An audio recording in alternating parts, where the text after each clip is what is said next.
In this video, I will be showing you how to fix the Chatgpt app if it is responding slowly on your iPhone. Let's get started. First, I swipe down from the top right of the screen to open the control center to check my network status.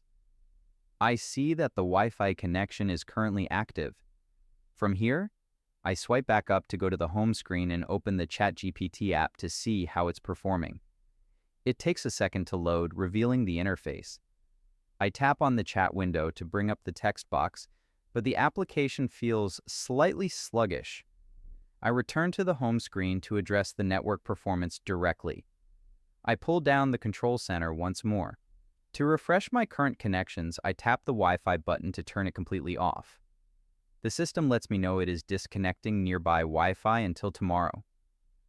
Then I long press the network settings platter to view more options and confirm that cellular data is switched on. I swipe up to check the home screen behavior under LTE.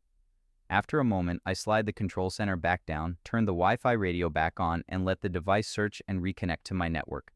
With the network refreshed, I swipe up to the home screen and choose to clear the system data cache for the application itself.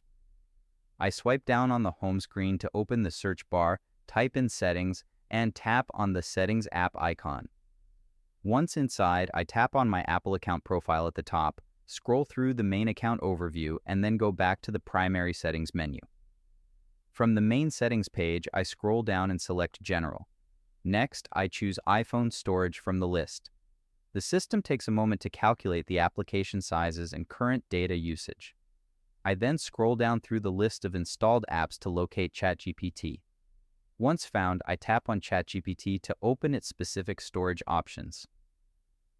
To clear up any temporary or corrupted files causing the slow responses, I tap on the blue Offload App button. A confirmation pop-up appears explaining that offloading will delete the app but keep its documents and data. I select Offload App to proceed. The phone processes the command, clearing the application cache. Finally, I tap the Reinstall App button to download a fresh copy of the application, ensuring everything is updating smoothly so the app can run quickly again. If you found this walkthrough helpful, please consider liking the video and subscribing for more quick tips and tutorials.